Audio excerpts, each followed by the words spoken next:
जी नाज़रीन, गोसपुर मां सां एहतियात जी ख़बर जी आगाही शेयर कंदा हलूं। 3 ॾींहं अॻु पंजाब जे रहीमयार शहर वारे इलाइक़े भुंग शहर में कुझु शरपसंद तरफ़ां हिंदुनि जे मंदर जी बेरुमती करण वारे वाक़े ख़िलाफ़ हिंदू पंचायत जे सवें माण्हुनि एहतिजाज जी रैली कढी प्रेस क्लब आॾो धरणो आयो। एहतिजाजी रैली में शहर जे मुख़्तलिफ़ इलाइक़नि मां सवें हिंदू बिरादरी जे माण्हुनि शिरकत कई।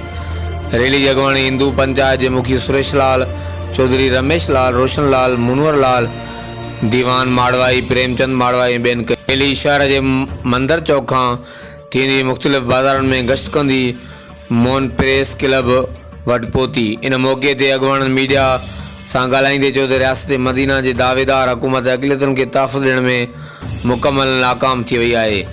असां बि मोबे वतन पाकिस्तानी आहियूं।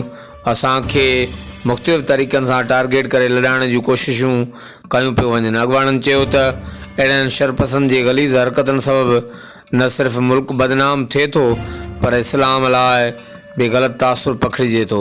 तंहिं करे अहिड़े शरपसंद जो घेरो तंग करे खेनि सख़्तु सज़ाऊं ॾेई अक़लियतुनि में पखिड़ियल बेचैनी ख़तमु कई वञे, न त ॿी सूरत में एहतिजाज जो दाइरो वधायो वेंदो। अॻुवाणनि चीफ ऑफ आर्मी स्टाफ ऐं पंजाब हुकूमत खे अपील कई त वाक़े में मुलविस किरदारनि ऐं उन जी पुठिभराई कंदड़नि ख़िलाफ़ सख़्तु कार्रवाई कई वञे। ॿिए तरफ़ गोसपुर शहर जे मोहन इंडस हाईवे ते ॻोठ दड़ी सुंदराणी भरिसां ॿिनि तेज़ रफ़्तार मोटरसाइकिल में आम्हूं साम्हूं टकर थियण सबबि 3 ॼणा शदीद ज़ख़्मी थी पिया। ज़ख़्मियुनि खे अस्पताल दाख़िल कयो, जॾहिं त ज़ख़्मियुनि मां हिक जी हालत नाज़ुक ॿुधाई पई वञे।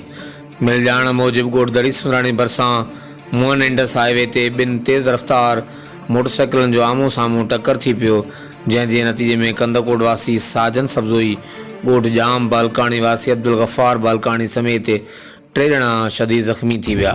ज़ख़्मियुनि खे गोसपुर पुलिस खणाए सरकारी अस्पताल आंदो। ज़ख़्मियुनि मां हिक जी हालत नाक़ुज़ हुजण सबबि खेसि सिविल अस्पताल कंदकोट मोकिलियो वियो। पुलिस वाक़े जी NC दाख़िल करे वधीक जांच शुरू करे ॾिनी आहे। हर वक़्तु आगाहण लाइ ॾिसंदा रहो JTN वेब।